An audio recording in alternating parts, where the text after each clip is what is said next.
Alors le projet RAID, la vidéo étant déjà très longue, j'ai pas pu développer ce qu'il était exactement. C'était une procédure à laquelle j'ai pensé lorsque, en 2005, on a vu à la télévision les voitures et les quartiers brûlés à la périphérie des grandes villes, et où on a dit, ben voilà, les Arabes et les Noirs, éventuellement quelques Français avec eux, ça recommence.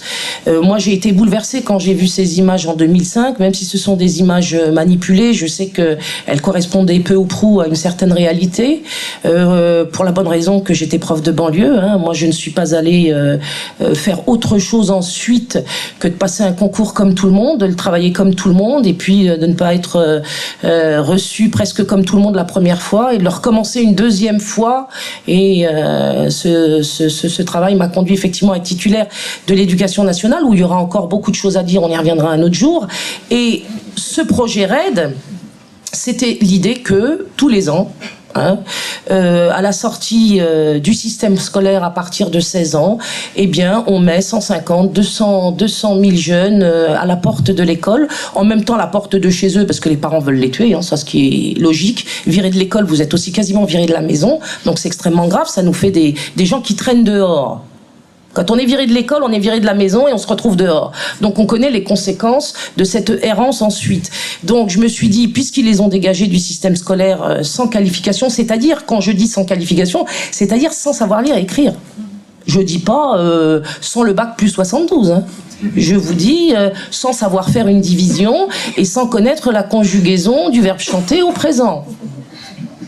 Donc j'ai été extrêmement diplomate à l'époque, puisque je n'ai pas voulu, vu mon objectif de ramasser un budget pour pouvoir mettre en place cette procédure de réinstruction, ou plutôt d'instruction, sur la base de mon expérience de mère qui scolarisait ses propres enfants à la maison. Je me suis dit, je vais en sauver quelques-uns pour faire la démonstration à ce pays que nos racailles, c'est pas tant des racailles que cela, c'est surtout des pauvres gamins qui n'ont pas été notamment éduqués et notamment instruits normalement. Et si je fais la démonstration que 12 d'entre eux, sur un budget de 250 000 € à l'époque que je réclamais il y a 5 ans, peuvent remonter la pente et être un modèle pour les enfants, les adolescents de leur génération, j'aurais fait quelque chose dans ma vie qui valait le coup, étant entendu que 25 ans plus tôt, j'avais échoué. Bon, cette année aussi, des 2005-2006, je suis allée traîner mes guêtres un peu partout pour essayer de trouver l'argent qui pouvait financer cette opération. J'ai trouvé personne. Et le plus grave, c'est que porte close aussi dans les associations issues de l'immigration. Donc là, on commence à s'interroger sérieusement. Aujourd'hui, on vient me dire, oui, t'es parti avec les fachos, l'extrême droite, t'es en train de vouloir à 55 ans faire une carrière. Je l'ai pas fait à 25, ni à 30, ni à 40.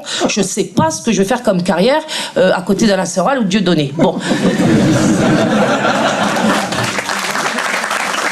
Si tu peux te retrouver dans une carrière avec nous à casser des cailloux. Voilà.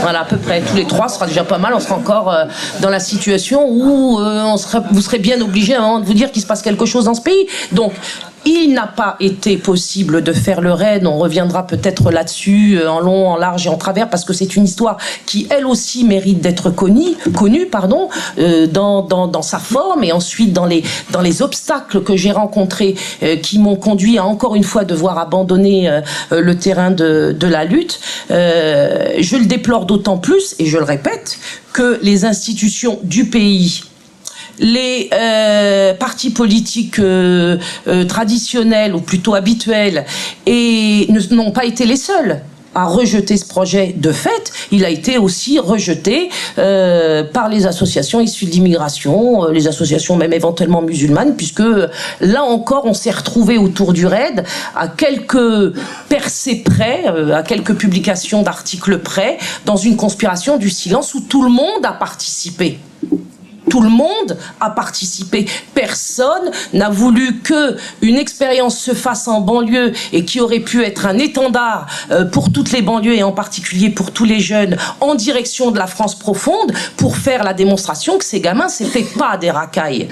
que c'était des gamins d'abord, et qu'en tant que gamins, il était absolument nécessaire de les prendre en charge, de les éduquer, de les instruire, et que là, on aurait commencé, en effet, à récolter les fruits pour que ça ne tombe pas sur ce que Mathias vous a déjà parlé, pour qu'il ne tombe pas dans la manipulation du rap notamment.